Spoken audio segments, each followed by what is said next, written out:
Hello, and welcome to the Aguilar Conversations, a global perspective. I'm Tony Aguilar. On today's podcast, in August 2021, the international forces led by the United States pulled out of Afghanistan and turned the country over to the Taliban. As we approach the 2-year anniversary of the departure of military forces, what is the state of the Afghan people? Joining me today from Canada is Dr. Nipa Banerjee, Senior Fellow of the School of International Development and Global Studies at the University of Ottawa, and a Principal Researcher for the Center for International Policy Studies. Dr. Banerjee is also the former head of Canada's aid program to Afghanistan. Dr. Banerjee, thank you for joining me today. Thank you, Tony. I want to ask you this. You at one time had seen some optimism for the nation of Afghanistan, but that began to wane after a while. What did you begin to see that told you that things were getting worse instead of getting better? Um, I would say that it was even before I left CEDA, that is the agency, Canadian government agency that is equivalent to USAID. Um, as I went under the sponsorship of CEDA to the Canadian Embassy in Afghanistan. And I was the head of Canada's aid program there. I started my work there in 2002, and I was there till 2006.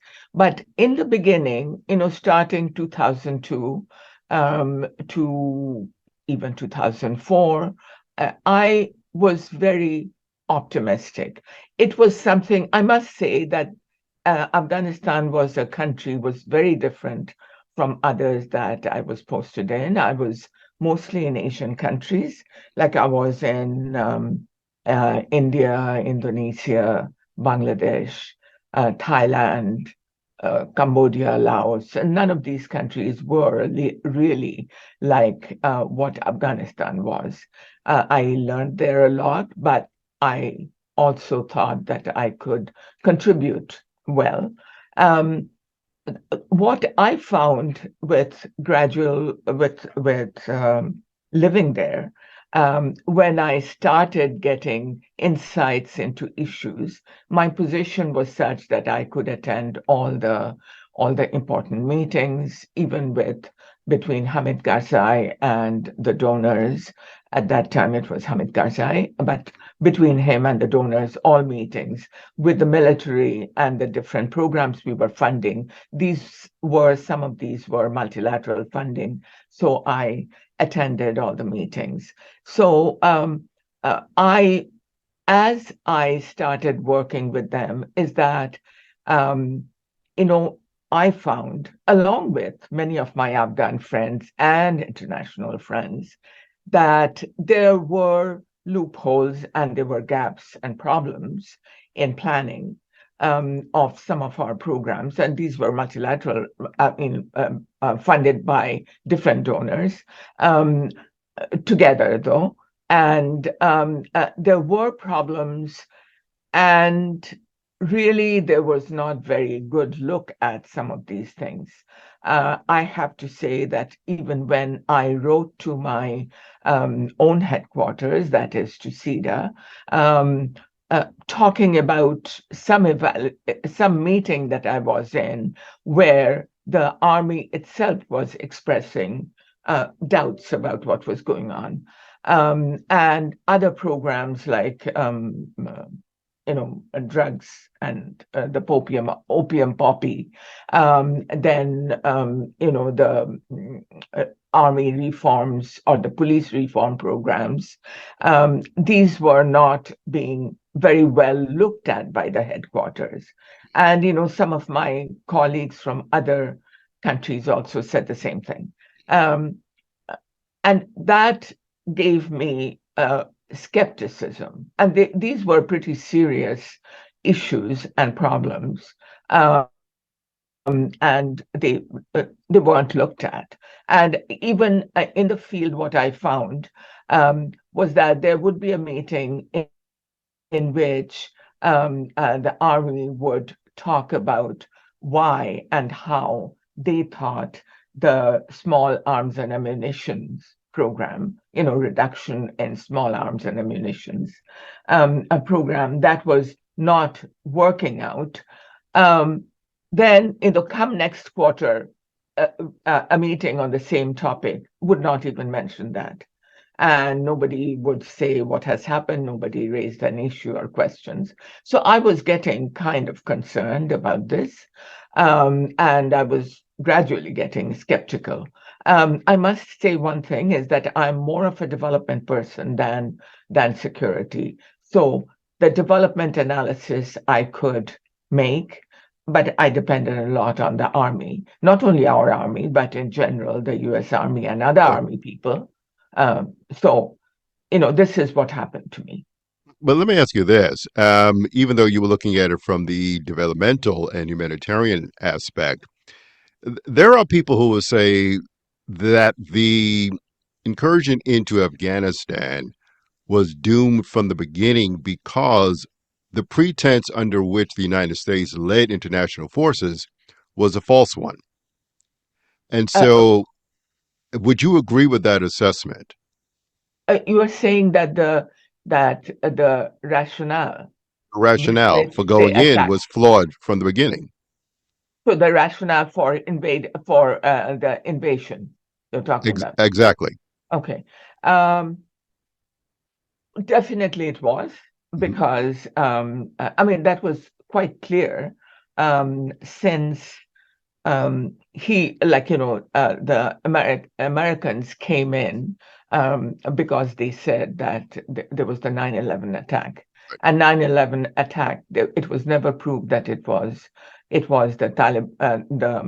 the government, the Afghanistan government that did it, or the Taliban that did it. At that time, Mullah Omar, who was the head of the Taliban, he said that he did not want to. America wanted um, uh, Afghanistan, that the Taliban government, to hand over Osama bin Laden, who was, in fact, associated with the 9/11.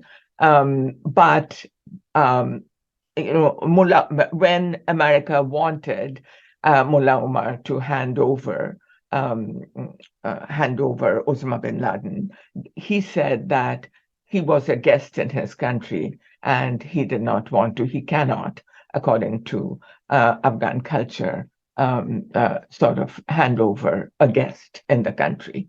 And but there was the war anyway. And in fact, the war, the decision to wage the war was started before even United Nations approved of this. And so, I mean, I would say this was a completely false premise.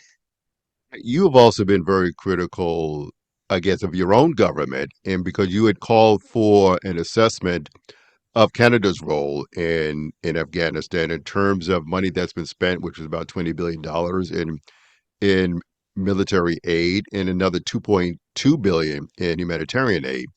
And you've raised the question of really what has happened as a result of that investment. You talk about schools that are non-operational, Kandahar still being a large place where polio was still running rampant.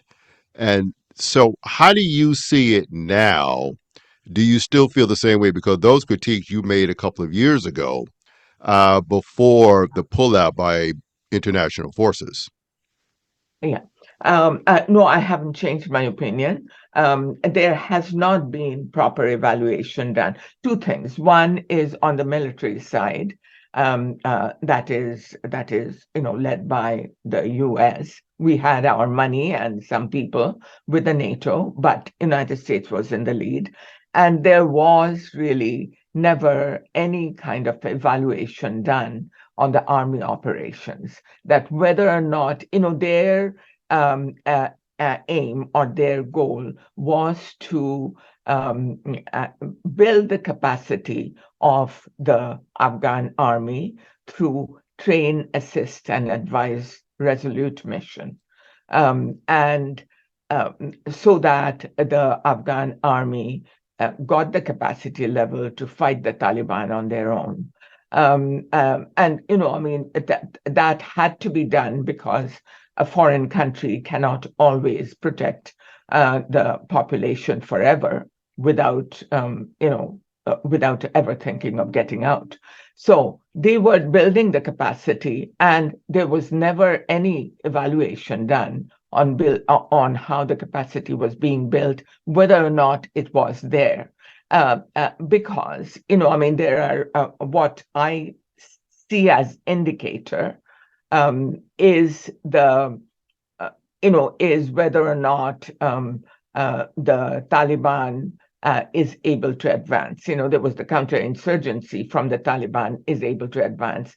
And what I found in the Long War Journal, the maps that were published and that analysis of the maps showed that the Taliban were making every quarter they were making advances in um, in occupying territory from the Afghan army. So, this thing I definitely take as not being successful. And in terms of development programs, there were three signature projects that we did. One was schools, one was Dala Dam, another one was polio. Women's Canada did these, and all of them were failures because polio, Afghanistan is one of the countries that still is fighting polio. Only one of the two countries now, instead of even three countries. And so, they have that Dala Dam. I have written several articles, and nobody has contested that so far. Is that there was a wrongly planned project for the reservoir that was to supply water to the canals that would take water to the Afghan farmers' fields. And there was never any water reservoir that was created which could be used. There were canals that were cleaned up, but that was of no use, that were cleaned up so that they could carry water. But the problem was that there was no water in the reservoir, so they could not carry water to the farms. And the schools, I mean, there were many. This was our journalist, in fact, who went to find the schools. Actually, he had difficulty finding the schools because our program people who were there at that time, they didn't know where the schools were because they were never allowed to go because of security reasons. They were never allowed to go. So the journalist, in fact, found the location of the schools, and some of them were not even operational. And there are other studies that are done also. Integrity Watch Afghanistan, that's an Afghan organization that did a survey, and I analyzed the survey. I did not undertake the survey, but I analyzed it. And that showed that money was going to the government, and they were saying that they were spending the money for schools, and the schools were non-existent. And this even happened with the armed forces. We provided funding to the salaries to the army officers, and there were no army officers in those things. And this happened with clinics as well. So there were ghost clinics, there were ghost schools, and even ghost soldiers. So I say, and then with some of the projects that not all projects were evaluated. Some of the projects were evaluated, but results were neither here nor there. They were not really results, they were implementation reports. But but after all of this, you still think that there's a role for the international community within Afghanistan. And one of the things that you have called for is for the international community to engage with the Taliban, because I think, to paraphrase what you have said, like it or not, they are the de facto and de jure government of Afghanistan. How would you negotiate with the Taliban to help the people on the ground, particularly women and children? That's a very difficult question.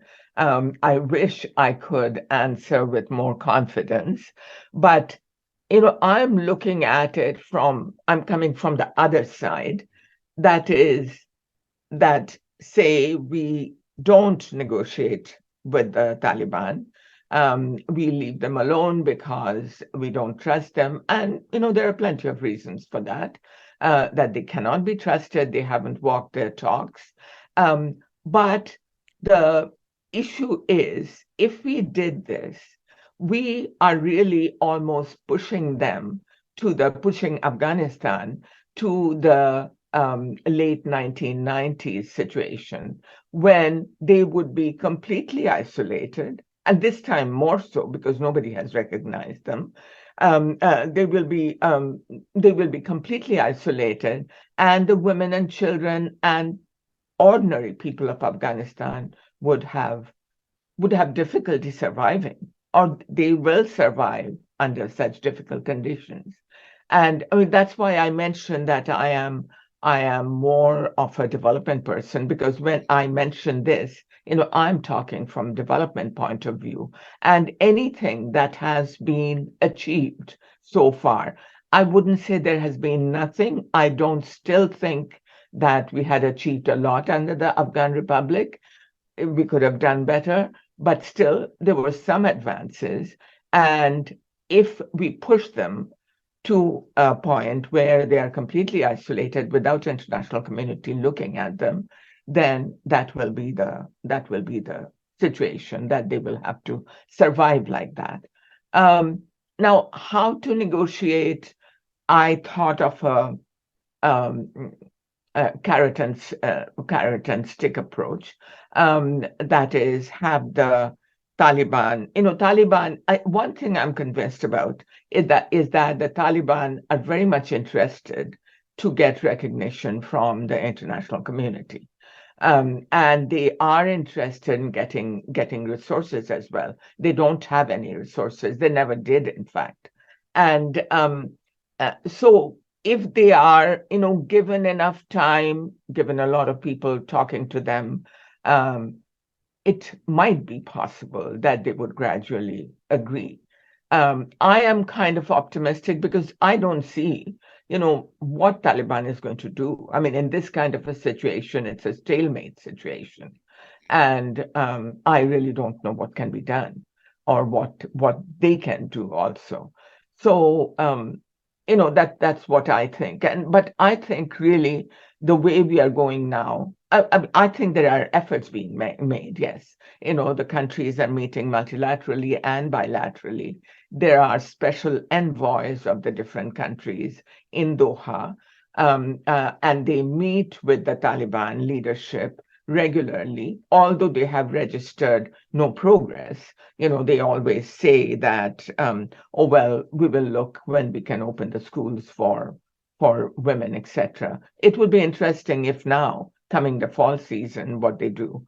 But that is but their position is now that they want. And one thing I would say, though, they keep saying that what they are doing is according to Sharia law. Well, it doesn't seem that it's always Sharia based, for the children, not children, but what they do for women, because a lot of the things that they are doing are not Quran based. I haven't read very thoroughly, but I have read some English versions of Quran, and they don't say that there's no lack of education for women. And I mean, how long can they continue like this? But You I rule out military operations. Nobody is going to wage a war again, and they have learned the lessons. And I also don't like the idea of isolating the country. Now, you have also made a counterpoint to the Taliban in terms of why they prevent women from working and going to school, which they have tried to couch in the notion of safety. And you've brought up the organization from Bangladesh, the Bangladesh Rural Advancement Committee, as a model to confront what they have said about why they don't allow women to do certain things. Could you talk more about, and it's known as BRAC, but could you talk more about that and how that could be the counterpoint to the Taliban for why they disallow women to engage in educational institutions as well as working outside of the home? I'm very encouraged, but I'm surprised also that you know of this. I have written this. I mean, this is probably the one that you saw, the most recent one. Mhm. But I was there. That was my first posting from SIDA, and I was in Bangladesh for 3 years with aid. There was, this issue of fighting wasn't there in Bangladesh, but it was with aid.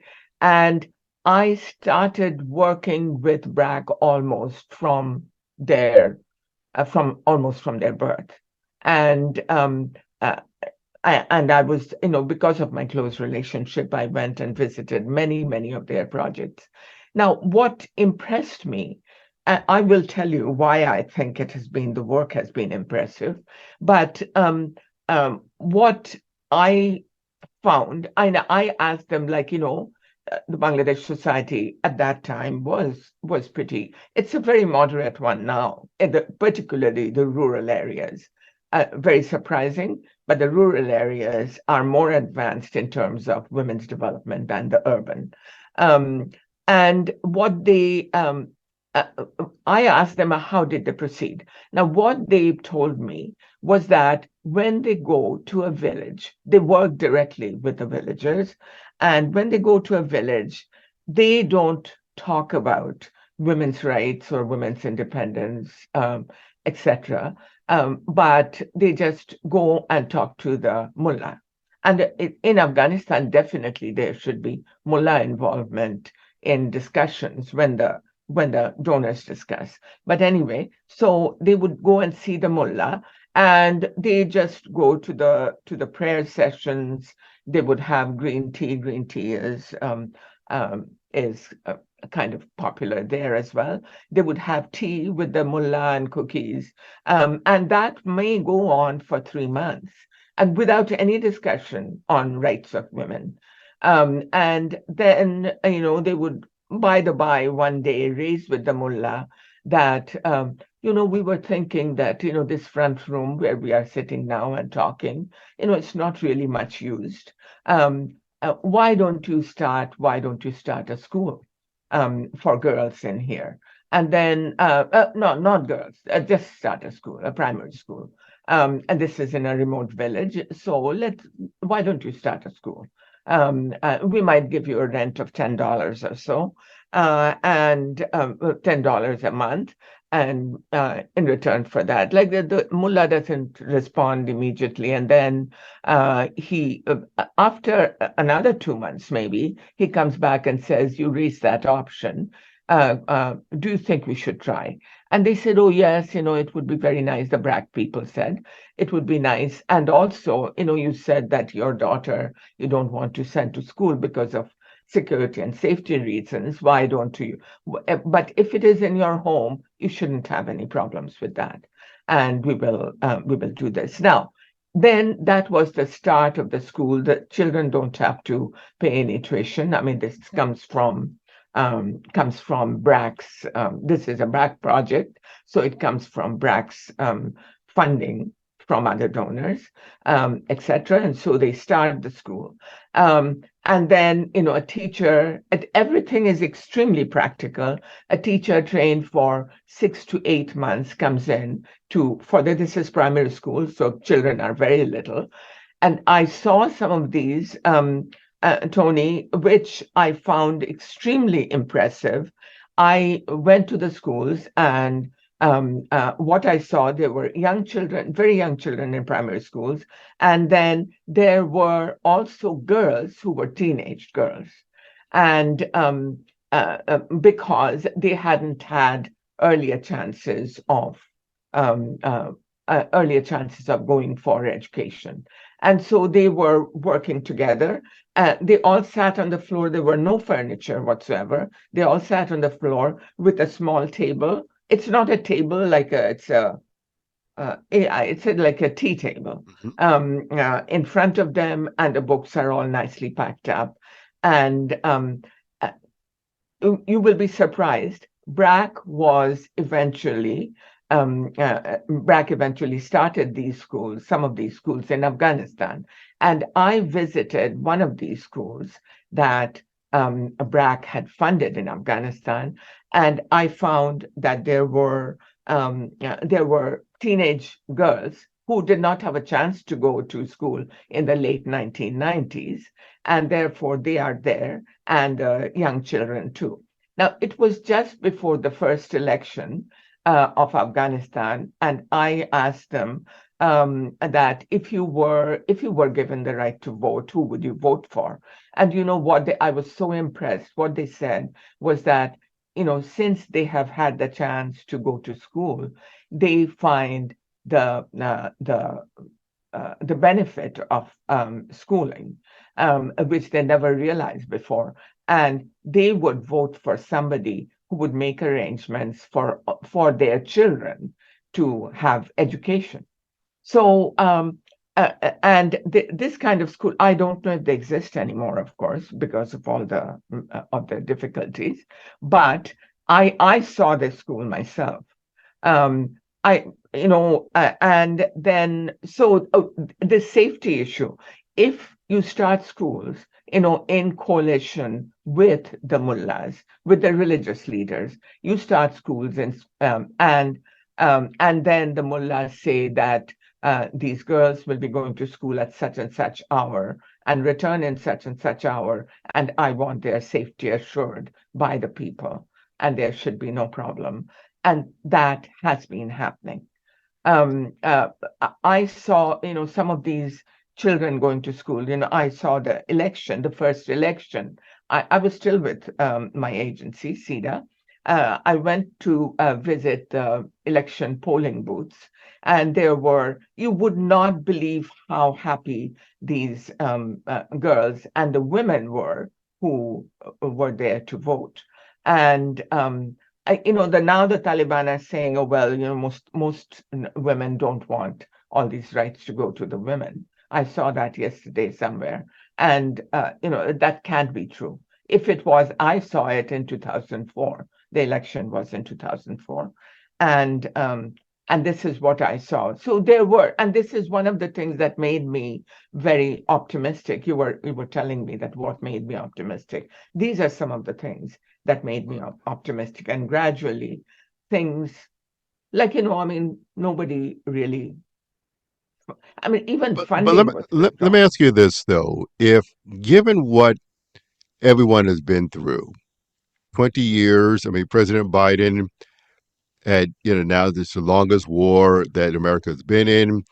As you've said, nations are not going to go back into from a militaristic perspective. Are you optimistic that Afghanistan can be changed in a positive way, particularly as you mentioned here today and in some of your articles that you had seen optimism, that optimism turned to pessimism. Is it possible to turn that pessimism back into optimism again? Or is Afghanistan simply a lost cause? I wouldn't want to look upon it as a lost cause. I see a lot of work going on by women even in Afghanistan. I was I was quite surprised that women had gone to, you must have read it, women had gone to protest the closure of the beauty salon. And I mean, you might say that it was very cruel, to water them down. However, I see some optimism in it because, they did not really have a tear gas, or they did not have even gunning down of the women. That they had used more moderate stuff to um, I mean, I have never talked to the Taliban, so I don't know how they are. But like I was very optimistic, Tony, when in the very first few days, some of the Taliban, I saw it on TV, and the Taliban, they had come to discuss. And some of them, one or two of them, there was a Harvard graduate in there. And if there are people of this nature, if they could do something. But, I must say that I can't say this so confidently anymore. I mean, because things with women are going worse and worse. Every day there is some new regulation and ordinance they are bringing in, that shows that they are not interested. So, I wonder if it's a conversation. Have you any idea as to what? I mean, to me, from this end, you have to understand from at least in America, in the United States, first of all, it was a forgotten war that most people really have forgotten about, weren't really thinking about. And when the troops were pulled out, the big story became not really the fact that the United States and the international community was there for 20 years, but that 12 or 13 soldiers had been killed by a bomb, by a car bomb. That became the big story. And the plane that landed and people trying to hop on the plane to get out of Afghanistan, that became the big story. Yeah, And one of the problems is that Afghanistan was never placed before the American people as anything other than a consequence of 9/11. And people just forgot about it. And I don't know if, from this perspective, at least with the present administration, who is trying to maybe provide some semblance of support in a backdoor sort of way, but I really don't see anything major happening in trying to turn Afghanistan around anytime soon. I just think people, the United States has had enough of it. Plus, you have Ukraine. And so I don't think the nation can handle those two issues at the same time. And that's just my opinion yeah. as someone who has observed that. And it's Uh, going to take perhaps the rest of the international community, maybe France, maybe other people. Canada is still providing some sort of aid, but I just don't see it happening and emanating from the United States. well, Canada, I think, has provided. It wasn't very willing from the very beginning. Hmm? I mean, I was quite surprised that our prime minister said that we will never recognize. I mean, like in the very first day, but even before anything else came out, he said we will never recognize. And the whole tone was not positive. I understand why, but the thing is, like, what is the alternative? I mean, I think in Canada also, when I talk to my friends, and they are all educated people, and they say, oh, well, it's their problems. It's not our problem. And we have done enough, we have given enough money. But like, what I say, maybe the situation has come to that. But the problem that I'm raising also is that I wouldn't feel well if Canada left just like that, because they made the investments. And like, I, as a taxpayer, I pay for those things. And I've got the right to ask, what did you do or you did not do that could have prevented this situation? I think it could have. And if in time, this long war journal I'm talking about, if in a timely fashion they come in, and I've got them in my because I go into them, they come in very regularly every quarter, and they are constantly saying that there is advances. that has been made um, by the Taliban. So one of the reasons I still am hopeful, not hopeful, I want to push for this some kind of negotiation, um, is because, like, we are responsible also for what has happened. And again, I'm a development person. Most people wouldn't think like that, perhaps. And but, like, as I'm saying, even the military failure, that wasn't looked at in a timely fashion. And I still think that they could have had a very they could have had a planned. It was too speedy without any planning. And what happened? I read that they were making arrangements for the kind of crisis that we saw on TV, making arrangements for that. But I don't know why nothing was done. Um, but I mean, I have honestly, I have no answer to that, except that I would like to be very optimistic. In the few minutes we have left, I know you said you would like to be optimistic, and you do call for engagement with the Taliban at some level because they are the de facto and de jure government of Afghanistan. But as far as you know, and even though you've been in the development and humanitarian world, but you do understand some of the politics, who are some of the countries that are filling the void in Afghanistan since the international community has left? Hmm. Okay. Well, and it's obviously, I think it's China, Russia, Pakistan, and Iran. And I don't think some people say India, even if it's not a border country, but I don't consider India to be in that category. They would rather stay away. They have provided some assistance, but that's what it is. So these are the countries: China, Russia, Iran, and Pakistan.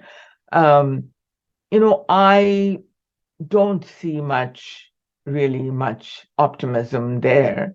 Um, well, I mean, I really don't know. But the thing is, China, these countries are probably interested to fill in the void to serve their own interests.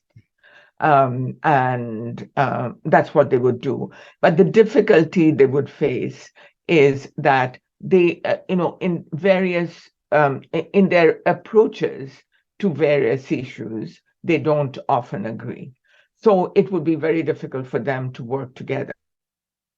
Their policies would not match, and they would not be able to work together. So that's a problem. If they could, probably it would be good, but I don't know if they can. And also, there are problems developing between Pakistan and China. Sorry, Pakistan and Afghanistan, as well as between Iran and Afghanistan. So, to resolve those issues, it would be difficult. And the problem is there is very severe economic problems in the country, and those things need to be handled as well. Even with the severe economic problems, and the last question I have for you is, should the West view Afghanistan as being in its self interest as it pertains to national defense? Sorry, you said that if America, you're talking about the Western countries, Right. yeah. Yes. If America would do it for their self-interest. Well, in the self interest, but in terms of a lot of things that the United States will do, is in they utilize the veneer of national defense. So, does Afghanistan fit a definition of national defense for countries such as the United States, perhaps Canada, any of the Western European nations? Can it fit in that category? To fill the void you're talking about? That's correct. To fill the void if some of the past, past U.S. allied powers, if they can fill the void.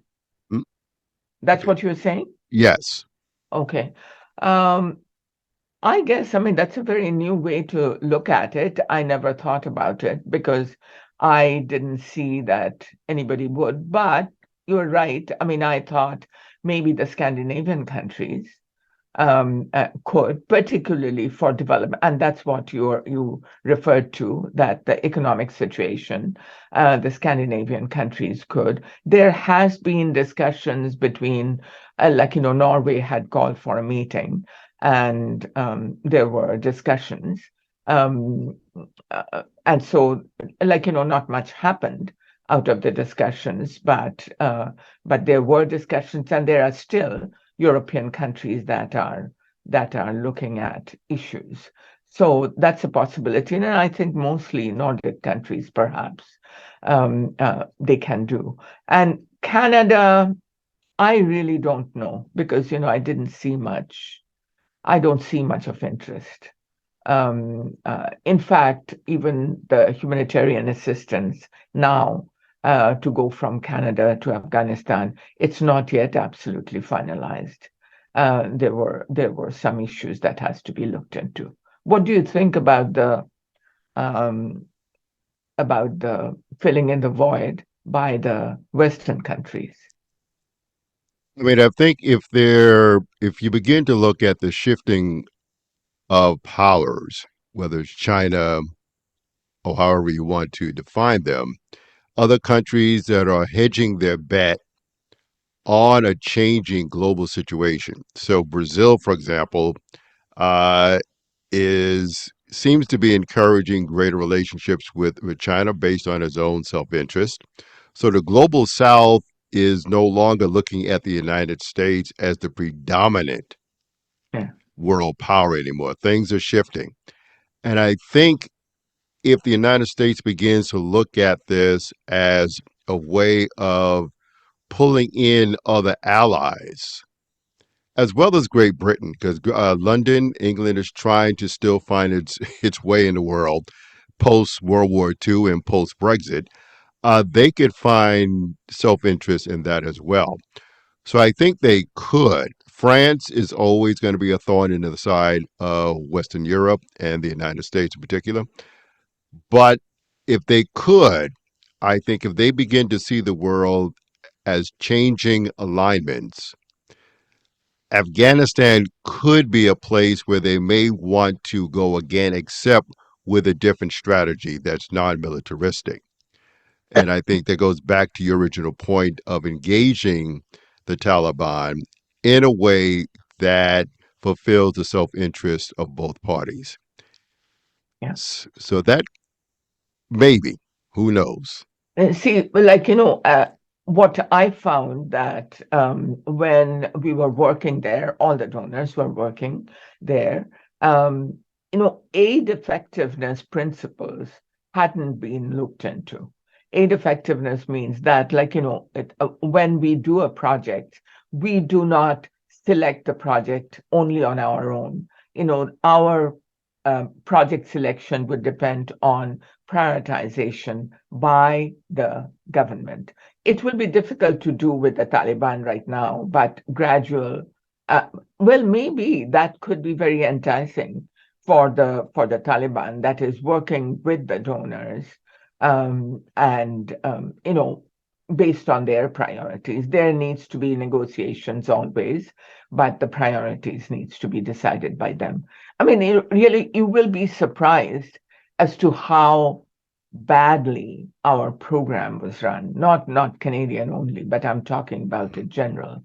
Um, uh, Donor programs were run. Aid effectiveness principles were not.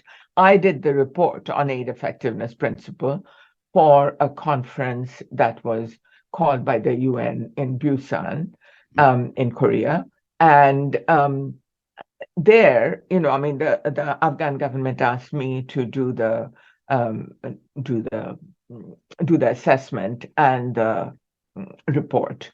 And my conclusion was that we were not, the donors were not aid effective. But what really bothers me is that all these things have been discussed, they have been said. I've written several times. I mean, it seems to me that you are quite well aware of what I've done, and but not the governments of these countries, including my own government. So I really don't understand what the problem is. Is that laziness or what? I have no It, clue. it could be misplaced self interest, but we will see what the next few years will bring. And on that Right. note, I want to thank Dr. Nipa Banerjee for joining me today on the Aguilar Conversations. And she has been quite an insightful and profound guest for us about the issue of Afghanistan. And thank you for joining us today. And join us again next week as we feature another issue of international importance here on the Aguilar Conversations, a global perspective.